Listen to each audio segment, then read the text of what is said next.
transmitter. Insert your chip. Hit decode. Trigger device. View.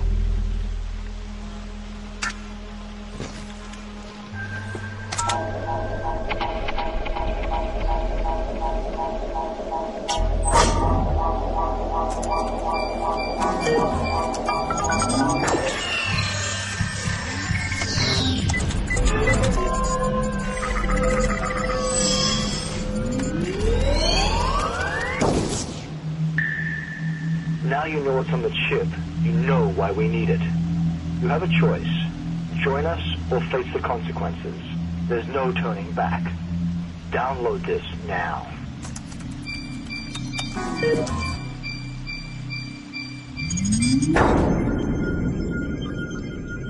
The defining feature of a civil war is when you have two or more groups really contending to control the government. One thing we've learned about how revolutions occur is that they typically often occur in the aftermath of war, and especially in the aftermath of defeat in war.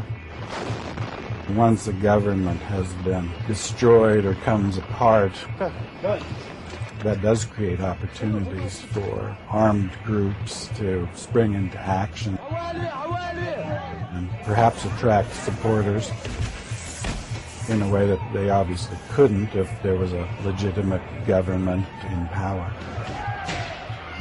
If you study revolutions, you'll find that they're generally preconditions for a revolution.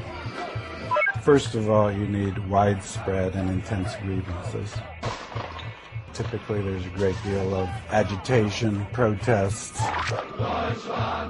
and government repression. Secondly, you need a widespread perception that government is unresponsive. It can't address these grievances. You generally do need a great deal of state violence, government violence against people making claims against the government, expressing their grievances. There also has to be some kind of trusted leadership. Get behind the line where you're supposed to be. People have to feel that there is someone who can step into the breach that can offer a way out.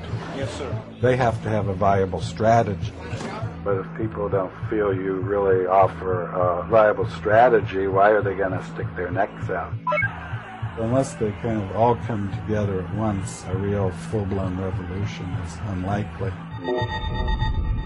Small groups can engage in terrorism. And they often engage in terrorism in the hopes that it will indirectly generate a mass following and make them popular. So Iraq, in a sense, is representative of the type of multi-sided conflict that you tend to see in civil wars. A destructive war isn't going to be very helpful. So even as one can imagine government breakdown leading to violence and chaos, there could also be a strong inducement to cooperation and solidarity among people.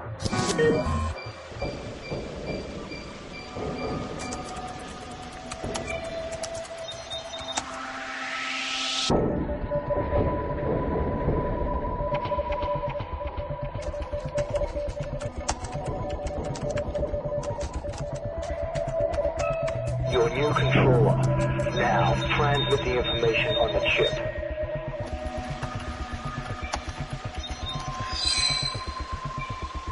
You can't.